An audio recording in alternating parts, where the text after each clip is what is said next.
আসসালামু আলাইকুম সবাই কেমন আছেন? দেখেন শিফা রাইখা বাজারে গেছি, টুপিটা কিছু বাজার থেকে কি কি আনছি। কান্না করতেছে, আমার জড়ায় ধরে একটা চুমা দিছে, এখন কান্না কিছুটা থামছে। বাজার থেকে শাক নিয়ে এসেছি, দেখেন পাট শাক নিয়ে এসেছি 2 মোটা, এখন দিয়ে বাছবো।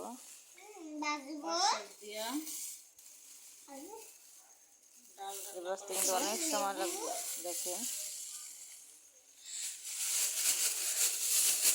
এক বস্তা অনেক টাইম লাগে।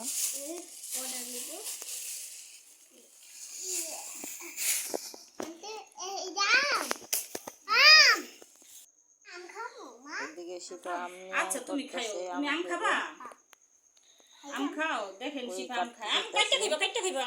ওই আম দাঁত দিয়ে কাটতে আম খাইবো।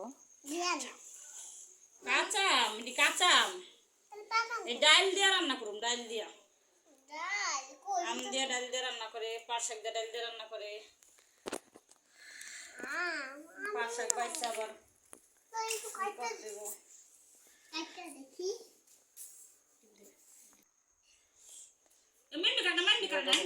আম কাটে শিফা আম্মু আম কাটতে না, এইভাবে তোমার হাত কাটতে যাবো। দেখেন কিভাবে আম কাটতে, সেভাবে হাত কাটতে যাওয়ারই আছে না।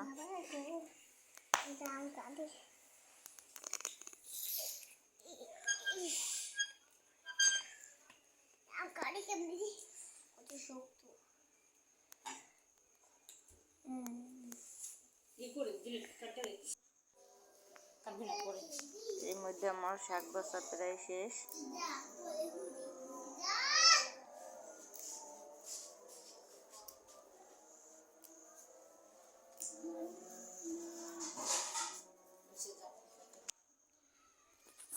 এখন আমি ব্লেন্ডার বের করে নিয়েছি, ডাল ব্লেন্ডার করব। দেখেন ডালটা সিদ্ধ করতে দিছি, ডালটা সিদ্ধ হয়ে গেছে, প্রায় সিদ্ধ হয় না, কিছুটা কীরকম কাঁচা কাঁচা। এখন ডালটা ব্লেন্ডার করে নেব।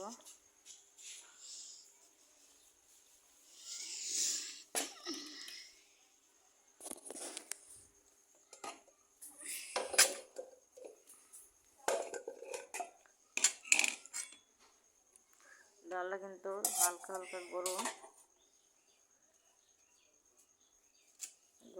দিব ব্লেন্ডারে।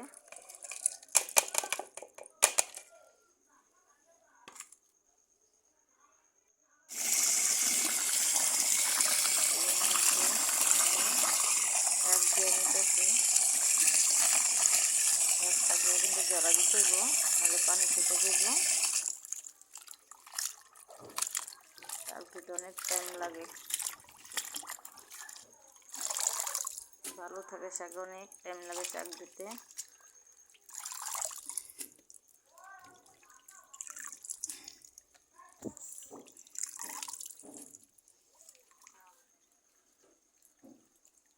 দেখেন মুরগির সারাদিন কোনো খাবার দেওয়া হয় না, এই জন্য খাবার খাওয়ার জন্য ঘরে ঢুকতেছে, খাবার চায়,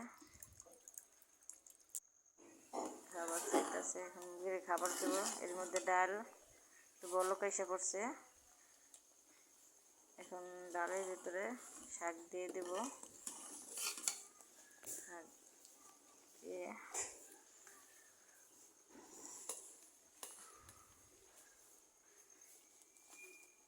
ডালের ভিতরে শাক দিয়ে কিন্তু বেশি টাইম লাগে না ডালটা রান্না করতে, অল্প সময়ের মধ্যে রান্না হয়ে যায়। ডালটা কিন্তু আমার খুবই পছন্দের। ডালটা কার কার পছন্দ সবাই কমেন্ট করে জানাবেন, আমার খুব পছন্দ।